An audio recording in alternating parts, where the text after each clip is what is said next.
okay, I see. We just got confirmation that half of the team had to random their civs. Yeah, the pro players that had to random their civilizations. So it makes it a little bit more fair. So what we are seeing here is Wham, and we're looking at her Emperor Shomu, that this is regicide, or this is dominion, as AoE4 calls it. Regicide's AoE2. So having your king go down means your game is over. Look at what is this? What is this map? This map looks a little bit befuddled. Okay, let's count how many relics are in the middle of the map. I see one relic. Two relics. We got a bunch. We got a bunch of relics in the middle there, and no HRE or Out of the Dragon to really appreciate that situation. Unfortunate. Yeah. No, I mean, there's pretty much nothing. Look at where, if you're taking a look here on the northern side, look at where Wham is going to be putting her town center. We got some nice berries here as the Japanese. You love to see it. You got some gold, got some stone, got some wood. And on that north side, you have a little bit of water if she wants to extend out that way. And with one of her villagers and her king, her monarch that happened to spawn up there, it just means that you're going to have the ability to have that water, maybe get some shoreline fish, some deep water fish. And what's great about it is that her and Beastyqt are having their town centers pretty much right next to each other. That middle, or I should say that northern area with all of that deep water fish, it's kind of theirs for the taking. Yeah, this is something that you definitely want to do when you're playing in a 2v2v2. You want to team up, you want to be together, and look at that. Pepino Pig and Puppy Paw right next to each other, having access to the largest, like, little sea there. Well, it's not a little sea.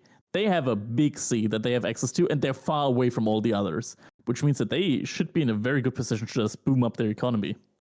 Yeah, it is pretty interesting how all of these teams, because obviously, they're doing their best to kind of spawn right next to each other. We saw Lyria and Marine Lord do that. All of their builds and where they are on the map means that you're going to have a little bit of water, and it's not really going to be contested too much. A lot of these players actually have the presence of mind to use their kings, their emperors, in order to do a little bit of scouting and kind of figure out what's going on. Be like, hey, is there water here? Are we getting wet in this particular game? And for Pepino Pig, that answer is most certainly yes, because she's going to be starting to dock as China. She's going to get a wood economy. When you do get a lumber camp and you're able to supervise it, that wood economy is going to be really good. And we're going to see in the blink of an eye, there's going to be a lot of boats on that lake. Yeah, very important here. We got two Rus players. Rus with the best food economy on water. One is Puppy Paw, the one is Lyria. Both of them sort of have like their private large water access where they can just like fish. They can completely deplete all the fish in those big ponds that they have. Funnily enough, the pond from Lyria and Marine Lord is probably the best in this game. It is very small, like comparatively, it is smaller than the one in the middle, but it has a lot of deep sea fish inside of it on the right hand side. Yeah, The map. it's really dense, and you could see that this one in particular, though, that Wham and Beastie are going for. It's the worst of all. Oh, they don't look at the scouting. They don't see how big, how many deep sea fish are actually in the one at the top side. Yeah, that oh man. They're gonna be fighting over it. I don't think there's gonna be a lot of Oh my seafood for god, dinner in that two house. deep sea fish. Yeah, Amazing. I mean, what's nice, I mean, when you're playing as Japan, especially for women, I mean, yeah, your docks are full price, but your fishing boats are half. So if they do scout that area, it's not particularly out of the question to go up there and put a dock and start getting fishing boats there. I mean, yeah, it's going to be a little bit delayed, but at least you're getting something. Yeah, exactly. Literally, and Marine Lord on the other hand side on the right corner are now starting to fish as well. Puppy Paw has also started his fishing. There's only one team here in the scenario right now, which isn't really fishing, and it's Wham and Deepshine. Yeah, if we can take a look, I'm curious to see because that Actually, never Byzantine mind. They are player, fishing a little bit. it looks like yeah, Wham and Deep Shine, they are doing a little bit. They have a dock up. They do have that one pond. It looks like there's about 5-ish deep water fish, so maybe that'll help you a little bit. I'm curious to see if Deep Shine or Wham and scouts that area on the north side, and maybe we'll see some contestants fighting over some deep water fish. But I'm noticing that because of these waters being pretty segregated, we're probably going to have a little bit of peace here as we get into feudal age. There really isn't any resources to contest for right now. So now we enter a little bit of a peaceful era in this Age of Empires. And you know what? It's Yeah, nice. right now it is nice. We've been just having bloodshed all day today, getting to enjoy the peace and quiet a little bit, at least for the time being, before the oncoming storm here. As I mean, there's going to be fighting. There's going to be some fighting. I would assume, especially when it comes to just there's a couple of resources in the middle that are important. For one, you got 2 neutral markets in the middle of this map. You got 3 out of 3 sacred sites, much right next to each other. A single red palace could reach all of those. And then you have 1, 2, 3, 4, 1, 2, 3, 4, 5, 9. You've got like 9 relics in the middle there. Never mind, there's another one. 10 relics. There's another one. It was hiding next to a large gold mine at the bottom. And 10 relics in the middle. And also, let's not forget too, some of those neutral markets, some of those trading posts. You got some coastal trading posts over here that Pepino Pig and Puppy Paw could use. There are some land trading posts. There's one right smack dab in the middle of the map. It's basically making a bullseye out of this map that's going to be able to help you out. One question that I did want to ask you, Crackety, as well, as Cal's taking a look at some of these sacred sites. I don't know if you've played FFAs a lot. If people are new to Age of Empires 4 that are watching the stream for the first time, you're going to know that FFA is actually a part of Ladder now, so you're going to be able to get Elo. I don't know if you've dabbled with it and experienced with it, number one, and number two, in a free-for-all situation for Zushi's Legacy, what do you think their power level is? Is there copyright on over 9,000? I don't think there is, but yeah, it is very high. Jushi's Legacy is probably one of, if not the strongest civilizations when it comes to free fall. Because not only do you have a really, really good economy, you get cheaper town centers, at least the wood cost is going to be quite a lot cheaper on them, so you can boom quite heavily, but also you get one of, if not the best siege in the late game with bombard cannons that get 11 tiles of range and do AoE damage. Those are 2 bonuses that no other civilization gets, minus the great bombards from the Ottoman Empire, but they fire slower, they're slower, and they cost a lot more gold to produce. You're able to spam those bombards from the Jushi's Legacy. They're just incredibly, incredibly strong. Then you get even more AoE with Grenadiers, which you can also boost with +1 tile of range. And suddenly you're just looking at a very strong AoE damage focus late game civilization that can just get this big death ball going that few civilizations can really deal with. Yeah, I mean, I personally, I really appreciate the analysis, you know, from a Zushi's Legacy standpoint, because FFAs aren't really something that I've dabbled in personally. And what I've noticed from Zushi, because it used to be this, okay, I go to feudal age, I make a bunch of Zugnu, I beat your face in, especially in a 1v1 situation. So you usually don't see with Zushi, you don't see all of those pieces connecting. You know, there's a lot of pieces, but once you get the puzzle together, it makes a masterpiece. For Zushi, now in that free-for-all situation, in this 2v2v2v2 situation, you're going to have the ability to get all of those pieces together, complemented by what Beastyqt is doing as Zushi's Legacy, having a meditation gardens that is out literally out of this universe. Do you think he's getting all 4 of those stone mines in range? I think he is. I actually think so too. Yeah, it's gonna be 4 stone mines, the gold mine. None of the berries though, because Wham was greedy and actually ate the one that would have been in range. That's a little bit of spite for some berry gathering, but that's okay. I think he'll be okay without it. I think he'll be able to make do without it. I'm very curious to see with the meditation gardens how much stone he actually gets per minute, because he is 100. in a nice situation. Oh, it is 100? Okay. And he is in a situation that, you know, there's not going to be a lot of time to disturb that piece, you know, because everybody, this is going to be a little bit longer of a ceasefire, you know, because of the fact that you have fish. They're going to be wanting to get to Castle Age as quickly as possible. Marine Lord added a Chamber of Commerce, and I know what you're thinking, chat. I'm not falling for the bait for making Chamber of Commerce jokes. We're just going to call it the Chamber.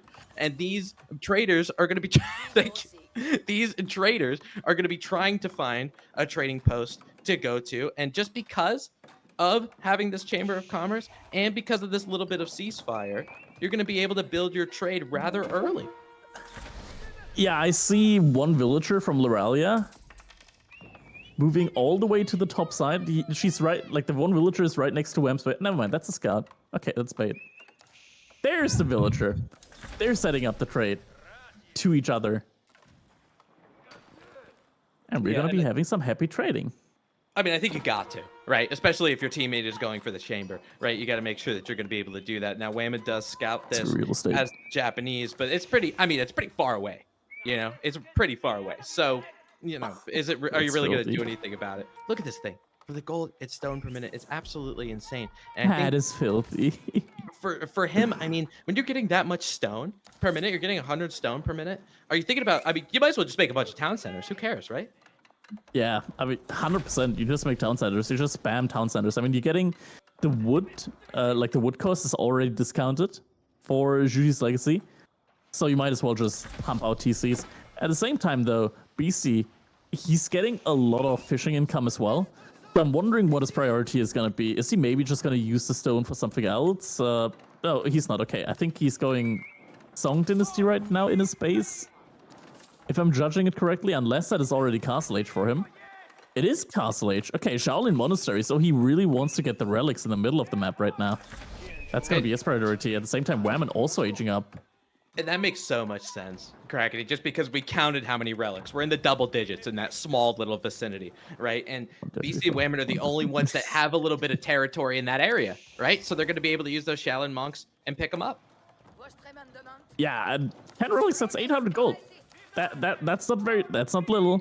That's more than English gets with like 60 villagers on farms in the late game. So it's a lot. It is a lot of gold, and you definitely want those resources. I think at this point in time, Beasty's already, like, his mind is already working towards the wonder play, because he's getting so much stone right now. It's definitely gonna be about wonders. I feel like they're probably gonna aim to kill like one team early on, just to get like bonus population for Beasty, and after that it's probably going to be a wonder.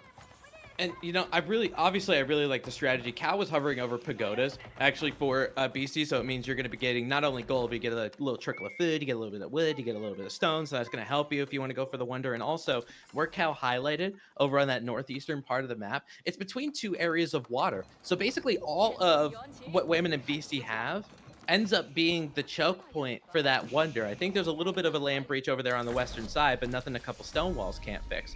So it could be a difficult area where Cow is again hovering over, where some teams can put some wonders if a wonder ends up being the situation. There's these cliffs that are kind of around the edge of the map and extending over to the next map over, which means we might be able to get a good wonder here. Puppy Paw making sure though that Beasty does not have first dibs on some of these relics. He's going to be using a warrior monk, and because of the speed of that warrior monk, he's going to be able to yoink that relic away. Excuse me, good sir. I dropped this here earlier. I brought it from home. Can I please take it back?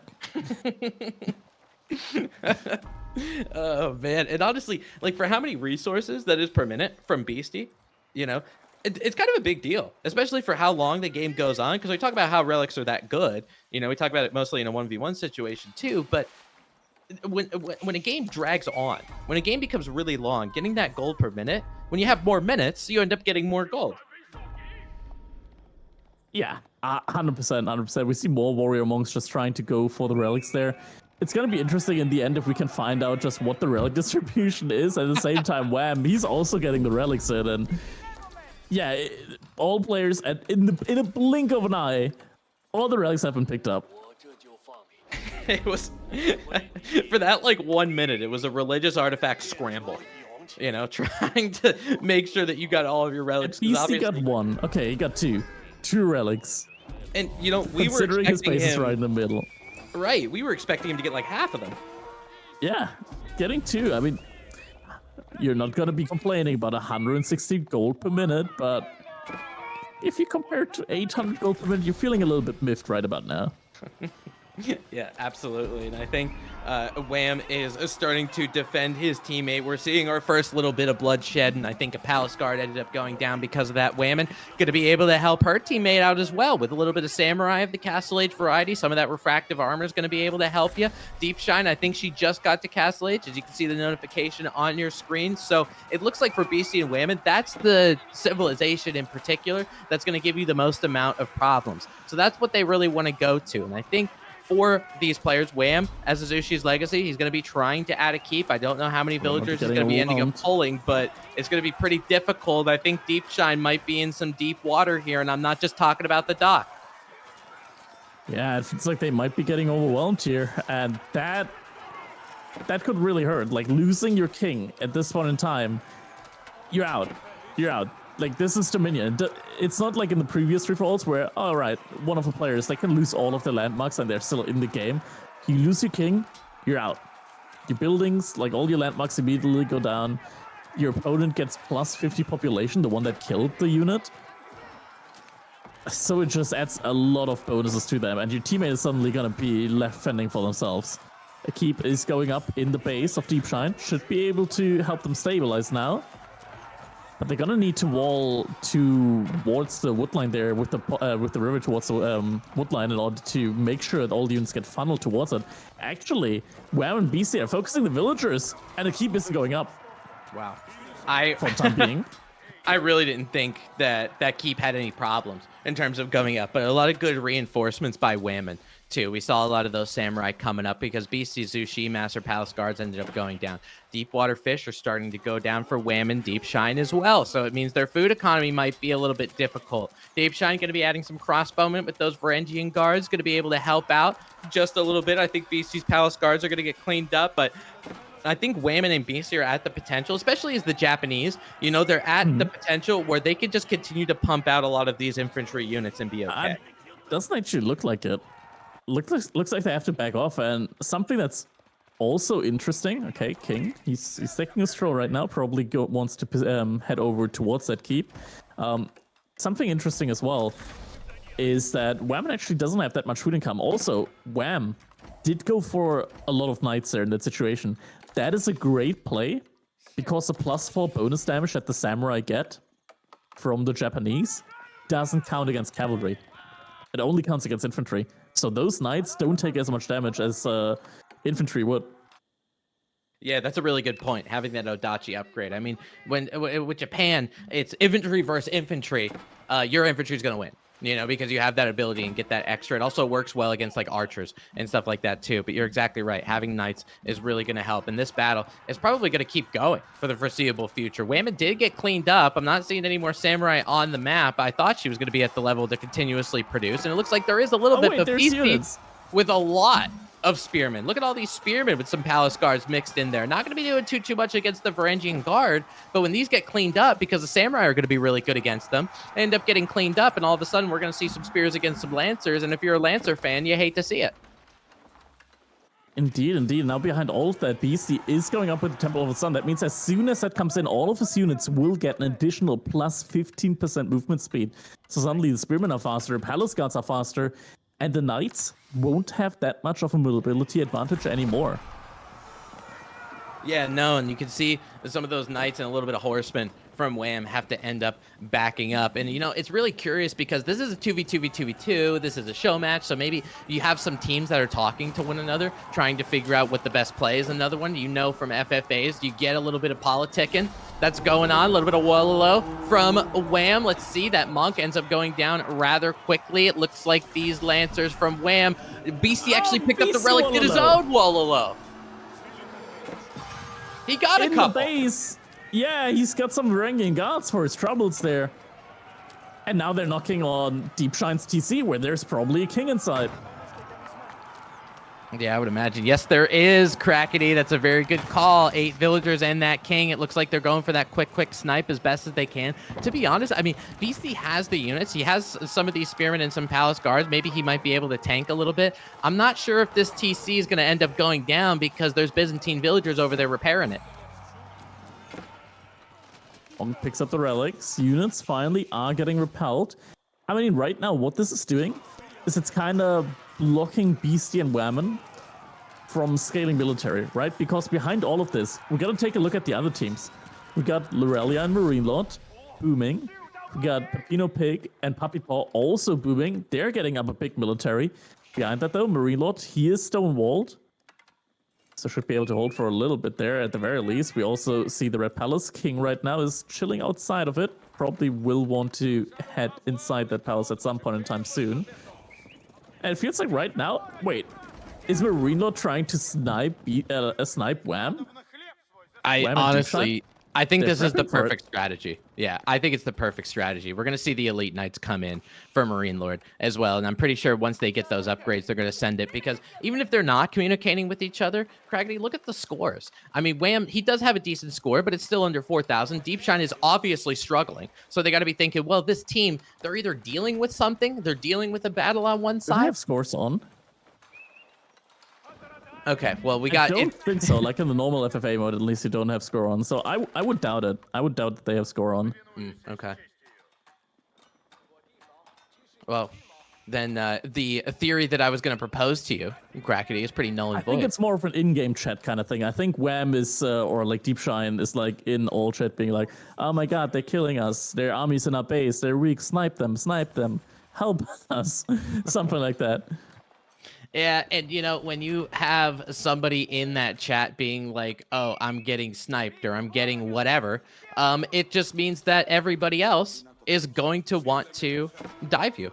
You become a target in that particular instance. So it's very, very difficult if you're somebody who is, as the Byzantines and as a Deepshine, you're just continuing to fight uphill just because you had a lot of villagers go down. It just seems like as far as a free-for-all, once they see a player or a team that ends up not doing so well, everybody becomes a bunch of piranhas. Speaking of piranhas, you know, Pig and Puppy Paw. Oh, it's visible though. And Marine Lord immediately gets a keep up on that side. Now we see the Knights going for a dive, and I think, yeah, Marine Lord, he's looking for a king. He's looking for a snipe somewhere.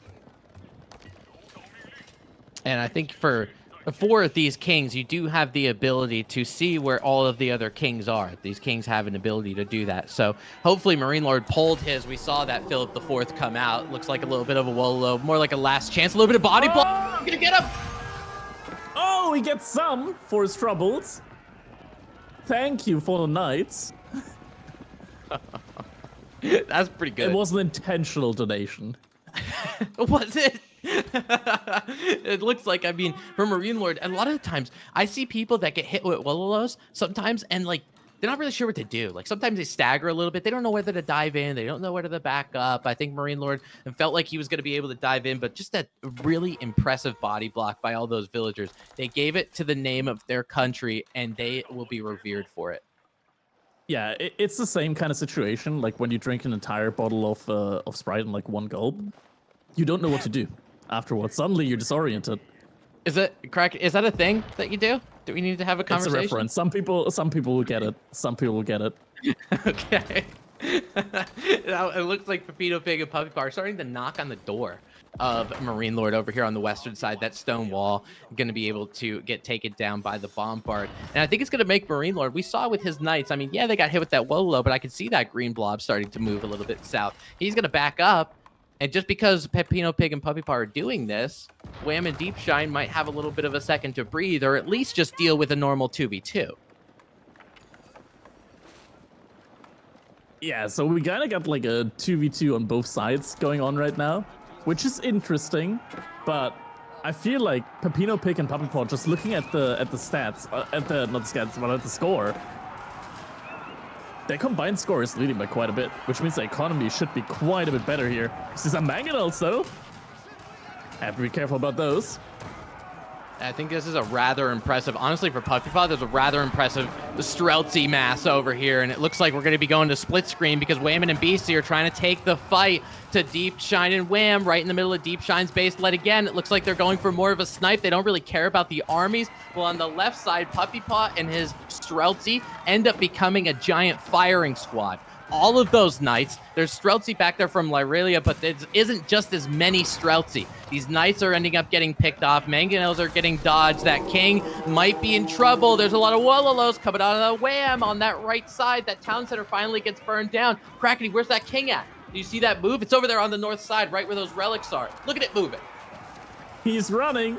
He's running. He's getting out of there. He's making a run for it. And he's got to escape with the relics. Those relics getting put into those pagodas now. And you know what's rather impressive, as not only like those relics get vacated and get sent over there, but the fact that just having those like little like golden strands that come from the relic and then the king's crown, it might trip you up a little bit. Maybe you didn't see the king move. Maybe you just saw a bunch of relics, but it might be for Beasty and Wham another place to attack. On the flip side, Puppy Paw, Pepino Pig made sure that trade becomes null and void. All of those chamber traders are becoming dead donkeys. Look at where the kings are for them in the right-hand corner. For both Marine Lord and Lyralia. They're chilling. They're chilling on their island. It's a lonely island all over again. I mean, it kind of taking a stand. That kind of gives me a little bit of an impression of Napoleon getting sent to Elba at this point, because of all of the going off on that island. There's mangonels in the back from Marine Lord. Only one of them is left, and now we just have a Streltsy versus Streltsy rendezvous. This is kind of like a fast forward to the 17th century, just because of all the gunpowder that we're seeing. But honestly, for Lyralia, she just doesn't have the Streltsy mass for this. Yeah, it's just not enough. At the same time, Puppet Paw, he's in line formation, which means that his Streltsy are attacking individual targets. That's less overkill right now. Keep is trying to hold on there. Doesn't look like it's going to be enough, and now Marine Lord comes in with his own hand cannoneers. But the front line, they just can't get past the front line. Streltsy and hand cannoneers getting stuck and hold up just on that front line, keep going down. More production buildings getting put up, but this is inside of Marine Lord's base, and now they're on top of the production. Yeah, I mean, this is an age-old post-Imperial composition for the Roost, to be honest with you. Like, it just seems like, yeah, there's a little bit of horsemen here, but Pepino Pig is going to be adding her own in terms of palace guards. I think we saw 1 or 2 horsemen out of her as well, and a little bit of spearmen. But as long as you have something to tank a little bit, as that spring old, as soon as it's birthed, it takes it gets popped into shreds. These bombards for Puppy Paw, just because of all of the gold that they have, a little bit of trade that ended up getting opened up. You're able to get bombards, you're able to get Streltsy. I know it's pretty heavy in terms of gold macro, but these civilizations, they will have the ability to do it. Marine Lord is going to be trying to put a little bit of a panic keep right by that starting town center, and with the Arbalest upgrades from the Red Palace, it might help you out, but before you know it, that keep is going to be at about half health, and it's going to be down pretty soon. Yeah, 3 bombards, and behind that, Pepino Pig is just burning down all of the infrastructure here. Granted, there's only so much stuff that they can burn, because at one point they will reach that Red Palace, which just can't get really taken down that easily. At the same time, over on the other hand side, we got a lot of these knights. These are elite knights, right? Like they're not the UN Raider, not UN Raiders, the Imperial Guards. Imperial Guards would actually be perfect here against this mass infantry. Yeah, those Imperial Guards have so much HP, and it looks like Wham. Yeah, oh yeah, melee armor too. You're absolutely right. They get like 10 melee armor or even more. Yeah, and I think, you know, just making sure you can provide a front line is really important. You saw that picture-in-picture over there. Some of these Streltsy, again, continuing to push the initiative. There's a Red Palace over here that might take down a couple of Palace Guards. Nothing garrison inside of it. They're looking for these kings and they're not finding it. Where's the leaders of your nation? We have no idea. Beasty, as the Zushi's legacy, going to be able to use a lot of those nest of bees. It looks like Wham trying to go for a counter raid strategy. You can see the picture-in-picture for what's going on the right-hand side, that southeastern side. Bombards and Streltsy continuing to rain their special version of hell on that French base. Wham looking for his own hell to dish out with a lot of those knights. But taking a look at Marine Lord's base right now, it's pretty much in shambles. He's going to need a lot more production. I think he's going to be on the back foot for the entirety of this game. Yeah, I mean, it's just the entire infrastructure gone, right? It's all gone. At the same time, Wham, he's trying to raid. He's not really finding any, like, big clumps of villagers, and that's because a lot of the economy from these players is out on water. Yeah, and you've noticed, I mean, we kind of foreshadowed this where Wham and Beastyqt were going to get more fish, and Wham did go up to that north side, so that little bit of food is going to help out. Obviously, being Japanese, she's no stranger to getting a lot of food as well. Look at those horsemen. You can get around. They're going to find them. Oh. Get in the boat. Oh my God. Get in the boat. Get in the boat. They're not getting it. They're not getting it. Lirelia's going to ping it. Oh, they're getting it. Oh my God. That was so close. That was so close. I mean, they're still gonna die. And wait a second, Deepshine's been eliminated. The king is down.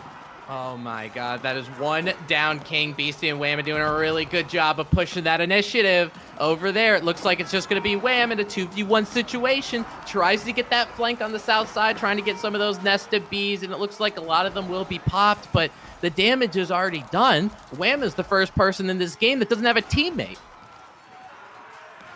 And now it's just one Canadian versus two fierce enemies. And the other king, his position is known, so they're just gonna burn right through to that last remaining keep. And I think Wham can kind of see the writing on the wall as that keep ends up going down. The Samurai will be able to make quick work of that king as well, trying to get a little bit of repair. Boiling oil, there's not enough oil on MegaRandom to try to help him out. And it looks like with these kings as well, we got more kings going down. Marine Lord's king is down, like Rayleigh is gone. The French duo, we'll see you later. And Puppy Paw with plus 100 population. I'm not sure, was it Wham or Beastyqt that eliminated Deepshine's? It was Beastyqt. Okay, so Beastyqt's getting an additional plus 50 pop here.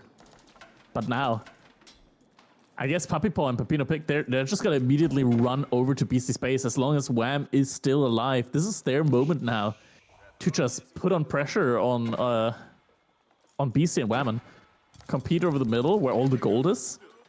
Stop them out for gold. This could be the play. And I think now is their time. Look at this heads-up play also from Beastyqt. He knows that Pepino Pig and Puppy Paw are probably going to be pushing it from the south side, so he gets some stone walls while he's trying to do a little bit of a king snipe as well. It seems like Wham, he's just playing the spoiler at this point. He's holding on for dear life, just making sure that his king doesn't go down. Yeah, I mean, he's going to give, basically, because this is happening, and because it's taking a lot of resources, a lot of units for Beastyqt and Wham to try to get this king down, as that choke point creates a big problem for Beastyqt and Wham. It's going to give time for Pepino Pig and Puppy Paw to maybe steal this game. Yeah, I mean, Beastyqt and Wham, they're probably a little bit like frustrated right now, not being able to kill Wham at this point in time, because you also can't just leave him alone, right? Like you gotta kill him. But you kind of can't right now with Puppy Paw and Pepino Pig also attacking you at the same time. Yeah, and I think, you know, they kind of realize that they're going to need that. I mean, it's not even just about him staying alive, but you're going to need that extra 50 pop if you're going to be dealing with Pepino Pig and Puppy Paw, because they've killed 2 kings. So you need to kill 2 kings as well, just to make sure you're kind of at the same. With Puppy Paw having 300 population, however, is a military count of 138, and these populations count the military that he actually has in terms of population. There's things like bombards that are a little bit cheaper just because of the high armory. There's things like Streltsy. So in terms of population efficiency, Puppy Paw is crushing it. Yeah, he definitely is. The Streltsy just doing such a great job. Also, not disregarding the siege factor. He is adding in his own sprinkles. Lots of bombards there as well. So is making sure that he is playing the siege war here as well. And now that keep, it's gonna get taken down really quickly. He's able to take down a lot of the Streltsy though, but eventually will fall as well. Oh, it looks like Puppy Paw trying to get some houses here. Yeah, a little bit it's a housing economy. It's a housing market. Yeah. And a seller's market, as they say. For Wham, it looks like he has a little bit of time to just kind of hang out. I think Wham and Beastyqt have smelled that there could be backstab now. That area. Yeah, and he does have the ability to backstab. It looks like Beastyqt and Wham, they got a decent food economy, though, with all of these fishing boats. It just begs the question, are they going to have enough population? Are they going to have the right army composition to make sure that they end up being safe? Because look at Beastyqt and Wham's troops. They end up pulling all the way to the south. All of that infantry unit. So we got some horsemen. We got some Streltsy. We have Beastyqt going with a keep with the stone walls around it just to make sure his king is safe as possible. And Beastyqt's going with a little bit of a granary transition. Sometimes fish, being a Episcopalian, isn't enough. Yeah. When we look at the income per minute right now, it is just very bad food-wise for Beasty and Wham, and that's because they're not Rus. Rus on water is different. Other civilizations, they got walking time in there as well, and your fishing ships aren't that efficient. Rus on water, though, you have no walking time. You got the most efficient water economy in the game. It is much, much different here. Yeah, especially in the late game, too, because you're exactly right. Those boats have to paddle their way all the way over. But one of the things, honestly, that Pepino Pig and Puppy Paw are doing a really good job with, as we see Puppy Paw got a lot of these fishing upgrades, is the fact that they have all of the siege. They have all of these bombards. They have all of these things that take down a lot of units, buildings. They can take down stone walls as well. And we're looking at where the base is of Beasty and Wham. They have so many buildings. They have so many things like keeps. They have shogunate palaces, all of that kind of stuff. You're going to need a lot of bombards if you're going to do something. The Scouts trying to jump onto the bombards there, but the horsemen are going to be in time to body block. Streltsy over there as well. Bombards are going to be protected. But then again, from the other side, Spearman come over, is going to get spotted out though. You know, it kind of looks like the nest of beasts are all down. Oh my god. They're all going to take down. They're all going to go down. There's about 6 left over here. 2 of them might end up getting popped at the cost of actually a pretty decent amount of horsemen. But what's really nice, though, is Puppy Paw, because you have the bombards, because you have those springles that are one of the longest shooting springles that AoE 4 has to offer, it means that those nested bees might not be that big of an issue. Whammon trying to snipe the siege over there on the eastern side. Oh, there's too many Streltsy, though. These samurai are completely getting devoured. That's so much food that ends up hitting the deck. And because of how efficiently that army went down, it's going to be a real big problem. Puppy Paw trying to do splits a little bit for some of these nested bees, but these springles from the Rus are going to make sure those nested bees aren't too damaging. And a lot of actually no Streltsy got harmed or killed in the making of that nested bees. Man, these Rus bombards as well, they get so many unique techs as well, so they don't have any setup time. At the same time, also, they do bonus damage versus infantry. I think that was another bonus that they get from the high armory. So they actually do a lot of damage to the just massive infantry that Wham and BC have. They only have melee infantry, right? So the bombards actually do a lot of damage against those units. They really do a decent amount. I agree with you, but really quickly, I want to shift away from this fight, Cal. There's a purple blob on the southeastern side of the map as that keep gets absolutely devoured. Look at this. It's a little bit of a sniper. I think Wham has Pepino Pig and or Puppy Paw in his sights. He might be able to take down maybe a landmark or 2. Might be able to try to find this king while Pepino Pig and Puppy Paw are pushing the initiative over here on the south side. Way too many Streltsy for what's going on. Nest of Bees going to be able to be shooting in from the western side as that picture-in-picture creates that little bit of a snipe. I think there's not that many in terms of walls. We didn't see a stone wall over there on the eastern side. I don't think Pepino Pig and Puppy Paw are going to expect it. And their army, because they're on foot, they're not going to be able to help here. And the production buildings, they're all elsewhere. A keep is getting rushed up. Oh no, the king is out. He needs a transport ship or something like that. Pepino Pig is in danger. Get a transport ship. Just evacuate the king right now. You need him out on water. You can't have him here. Oh no. Oh no. That's where it is. Wham knows it. He sees that 1 out of 15. Hopefully he gets a little burned down. Yep, it's going right to the edge. Remember, these are Imperial Age torches, so it might go down very quickly. Those aren't the Imperial Guards, but they are the elite Lancers. These villagers are trying to repair, but look at this. There's a body block for all of them. Wham's going to snipe this. This king is going to go down. It's on a transport ship. It's a fishing ship. It goes down. Oh my god. Wham snipes Pepino Pig and gives Beasty and Whammon a chance to come back. Oh my god. Wham, honestly though, because he did that, what a little cockroach, dude. You know, his king ended up staying alive. He was able to 2v1 against BC and Wham, and just to make sure he didn't die, and then pulled all of these lancers back. Look at what Puppy Paw is doing now. He's running back with his tail between his legs, with all of these Streltsy, with all of these bombards, because he feels like he's in danger from his brother. I'm just gonna tell you, I know who's getting punched tonight. Yeah, absolutely. Oh my god, like, just devastating. He's gonna go over to Magic. They're like, yo, we're hating on Wham now. They're gonna drive together over to Wham, and yeah, Wham's not gonna have a fun night. It's oh my god, it's so devastating too. Because now, if you're Beastie and Whammon, you saw that happen, and you're like, oh, damn, we just won the game. That was pretty good. Thanks, Wham. Now I'm gonna kill your king though, so don't worry about it. You're next, by the way, Wham. Yeah. Oh my god. Oh, Now man. Wham, I mean, he's doing his best in terms of trying to be defensive here. He has some of these nested bees, he has some of these springalds, just to make sure he's able to be safe. Wham gonna have to back up just a little bit as well, but there is only one, as you can see, Temple of the Sun having divine charge. Those cavalry units dealing plus 20% damage. Actually, question, Cracky, that I don't know the answer to.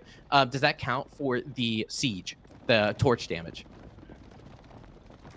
No, wait. Siege doesn't do. Oh, you mean like torches towards buildings? No, it doesn't count. Okay. Or wait, does Okay. 20%? I think it does count. It's 24. It should be 20. Yeah, never mind. It does count. It does count. It's all damage from the cavalry, because the charge also counts. Okay, well that's For a just. second, I was like, wait, torches against siege? No, that's no, not a I'm thing sorry. anymore. Yeah. No, I misspoke. But yeah, absolutely. That's kind of. Oh, that's actually a ship I've never seen before. The Atakabune, the warship. Yeah, you're not basically gonna see their it often. It's carrot. not that good. Yeah, Oh, okay. it's not good. Well, it looks pretty cool. Look at the little horns on the front. That is pretty cool. It does look cool, but once you consider that each of the projectile does 36 damage compared to like the 80 damage from a cannon ship, suddenly it becomes kind of eh. It kind of looks like, as we're going to watch it become a shipwreck, it kind of looks like it's more designed for 4th of July than actual war.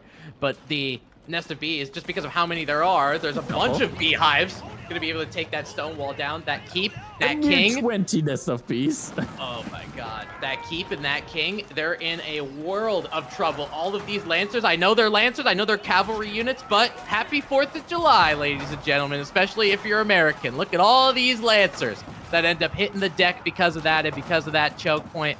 Oh my god. I think at this point in time, Wham might regret his actions a little bit. As soon as he sees those nested bees, it's a, oh, I'm in danger. I'm in danger. Oh my god, a lot of these samurai are going to be able to go around some of this granary transition. These nested bees are going to make quick work of not only the villagers, but the farms themselves. And Brother now, help. oh my god, I'm thinking there's got to be a little bit of communication here. You know, there's got to be a little bit of trying to figure out, you know, maybe Wham is like, okay, you know, my gig is up. My king is probably going to end up going down pretty soon. He's not going to have anything against all these nested bees. That farm is a very distant memory. The spearmen are actually going to get towards those nested bees, and it looks like some bombards from Wham might be able to clean them up as well. But I think Whammon and Beastie, they have the potential to continuously flood units. There's Ribaldaquins, because why the hell not? Trying to take down a lot of these spearmen, a lot of these lancers, and they will be doing a pretty good job. But I think Whammon and Beastie, they're going to be able to do this for a considerable time. And Wham being in a 2v1, I'm not really sure that he can pull this off. You say that. I mean, sure, they may be able to remaster units. The siege, on the other hand side, though, that's a whole nother story. And you might need that siege, considering that Puppy Paw didn't hear no bell. No, he did not.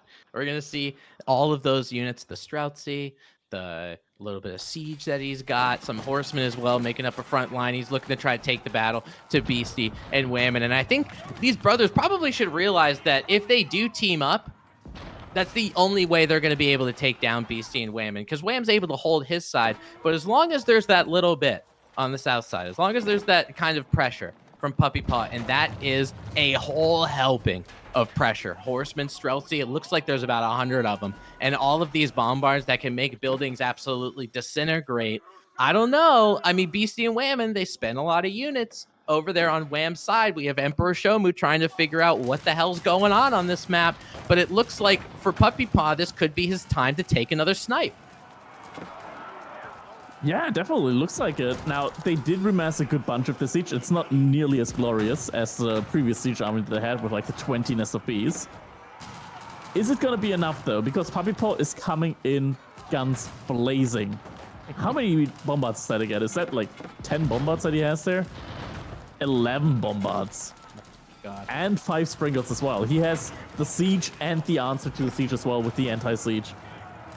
Yeah, I mean, obviously, the Springolds are going to help, you know, in terms of that anti-siege, obviously, against the Nested Bees, because that's really what you got to worry about. You know, most of what he has now, actually all of what he has now, ends up being Streltsy. Puppy Paw trying to get a little raid on that keep. There's a bunch of stone walls. Beasty knows that he's been sniped. He's played FFAs once or twice. He knows that he's been sniped with Kings. Nested Bees with huge shots. It looks like about 15 Streltsy end up going down. It's enough to get them to back up. I think I see there might be some Springolds in the back for Beasty and Wham, but predominantly just Nested Bees. They could be sitting ducks because of these bombards. The Streltsy have to back up a little bit. And now I think there is a little bit of brotherly communication, Cracky, because as soon as that happens, Wham starts pushing the initiative in the north side. I think it was just because Wham had to rebuild his masses. I don't think there's any communication going on right now. It's just a kind of knowing situation. They know the situation that they gotten themselves into, and they know, okay, their only target right now, like, who's Wham gonna attack right now? Puppy Paw? Puppy Paw's all the way on the other side of the map. He can't get there. And if he wants to get there, like, he's gonna need Siege to get through this many layers, or at least to get through keeps and stuff like that. He can't get Siege all the way over there. And look at all of those walls that Cow showed us. He's like, yeah, I saw what you did the first time. You're not doing that again. I mean, it was our fortified palisade, so they will be able to get torched down, but still, the amount of time that it'll take to do all of that. Now, Wham out of that northeast side, now that he has his mass together. Oh, wait, and the top side. Look at the top side from BC. What's BC doing there? The top side inside of Wham space is orange dots. Oh! Quick snipe! I think, oh my god, this is going to end up taking, no, bombards, unpack. You got to keep the kill. All of them are going to end up taking down. Wham's paying attention. That king ends up vacating, but there's too many pals. It's down! Wham's out! He got sniped! Oh no, BC with the plus 50 pop now. The snipe came in. Is it gonna be enough though? Because Puppy Paw, he's pushing it. He's pushing it in right now. The Springolds are coming in. Oh, but then it's the bees. The bees!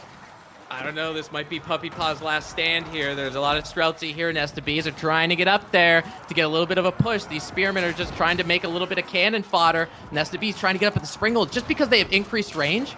As they're not really able to get those fireworks going. Streltsy going to make quick work of those Palace Guards. Some Streltsy do go down just because of some of these Nested Bees, but there are way too many Springolds. Before you know it, there's two Nested Bees. It looked like that was kind of a one-on-one fight because now Whammon's troops are starting to come in, but Whammon's troops don't have things like Nested Bees. Yeah, I mean, there's some Republicans in there, and the infantry is just going to go for the siege. And so Puppy Paw kind of has to follow suit, has to catch up with his reinforcements. A lot of Springolds go down. I feel like at this point in time, Beasty and Whammon have done it. Yeah, I think it's going to be coming up. As long as, honestly, as long as they were able to repel that first attack, right? Because there were so many Streltsy. And I mean, obviously, you know, Puppy Paw's going to be able to remass, you know, he'll be able to make more Streltsy and all that kind of stuff, but he's at 300 population, and Beasty and Whammon combined killed 3 different kings. So, you know, it's 300 population versus 400 plus 150, 550 population. Can we check the high trade house from Puppy Paw, please? How many deer are around there if he's only at... Oh, wait, he went for IB of Eternity and he didn't get a single one of the unique upgrades. That's unfortunate. That is pretty unfortunate. You know, a Ruse player without Saint's Blessing, I understand in this particular juncture, probably not going to be as helpful for you, but the Saint's Blessing is one of my favorite technologies, so I wish I was able to see it, at least with some of those upgrades. Puppy Paw continuing to face this 2v1 situation. I think both of these players, Puppy Paw, going to be able to get a population cap, going to be able to get back to his 300 using some horsemen, has a lot of Streltsy in the queue, but again, every time for Puppy Paw, if you're not pushing that initiative up north, it just means that Beasty and Whammon have more time to outmass you. Yeah. Beast right now, he's not getting that passive stone income from a medication garden. It has been taken down. So Wonder Play isn't too realistic anymore for him. But they can definitely just keep this up at the front line. Yeah, and I think this is something that Puppy Paw is probably not going to be able to do, right? I mean, getting rid of all of those Streltsy if they do have the ability to do that. It looks like Beasty's starting to transition into more horsemen than anything else, and adding some spearmen as well, because those horsemen probably are going to be the only units that will be able to get down a lot of that siege, a lot of those Springles, a lot of those Streltsies, trying to find a way to wrap around. You can look at those current resources. Puppy Paw at about 12,000 food. Whammon sitting under 200. She is really, really struggling. The siege. Right now. Uh-oh. That siege is gone. Oh, that's what I gotta get. Yeah, goodbye. That's so many resources and Springles there. And it's just getting completely surrounded. Just this mass of infantry, melee units, the horsemen, complete surround, all the Streltsy going down. Oh, I mean, I this think is... with that. Yeah, this is over. Yeah, I mean, this is absolutely... I mean, They've done all of those Springles end up going down. You're not going to be able to remass all of that kind of stuff. And Whammon going to be able to help out with a little bit of Samurai coming out of the back end as well. But it becomes an issue where does Puppy Paw want to make them play it out? You want to be like, hey, if you want to take me out of this 2v2v2v2 situation, you're going to have to find my king and you're going to have to kill it. Oh my god, the reinforcement siege. No. Oh my god. Pop.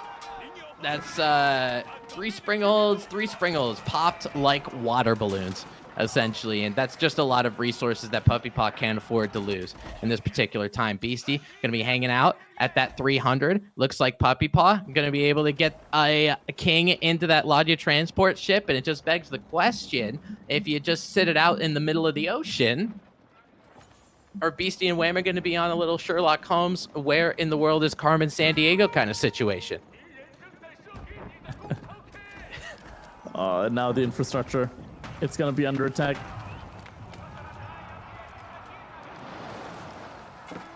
Yeah, a lot of these rams, a lot of these houses are going to end up going down. Puppy Paw's population, about 197. So it just means, you know, he's got to remass. He's got to get more production buildings. But his stockpile, we saw him very recently at 12,000 food. We saw that dwindle rather quickly. Right now, he's got, but look at how many Crackety. Look how many he has in the queue. He's about 100 Streltsy just sitting and waiting. 100 Streltsy. Yeah, that's a good amount. Yeah, sure. That they should be able to hold, but are they able to push? That's the question, right? Because suddenly the reinforcements, they find a couple of spears, they find a couple of horsemen, and yeah, Roos went for the high armory. There aren't stone walls. Yeah, that's kind of actually that kind of begs the question for me. Like as a Roos player, if you're doing these free for alls, is Spassky the play just because of your ability to get stone walls, or is it not? Now, worth? in theory, Tim, in theory, you would have a teammate with access to stone walls. True, that's very true. I think this game might be starting to wrap up just a little bit. I think that Abbey of the Trinity is going to be going down. That was not, well, Abbey of the Duality, I guess, because there were only 2 relics in it. But Puppy Paw has to pull the Kremlin. Gremlins, look at them all. And those Bardish's Imperial Age variety going to be storming in, trying to take it down. But Beasty going for a landmark snipe. That's the Abbey of the Trinity down. That's the Kremlin going down. And that Kremlin was going to be probably the hardest, even though it went down in the blink of an eye. Those Kremlin Gremlins, they probably have about 40 seconds, 35 seconds on this earth. Beasty with Auschwitz. Uh-oh. That's your ball game. Oh, man. Yeah, I mean, it's very unfortunate, because I think Puppy Paw and Pepino Pig had this in the bag, but the king gets sniped! Again! And GG comes in. Beasty and Whammon, the match made in heaven, able to win in the 2v2v2v2 free for teams. What Gotta call it something else. Honestly, I'm just gonna take your name for it. An absolute climactic massacre of that king, because Puppy Paw, he made Beasty and Whammon fight for it. That's for sure.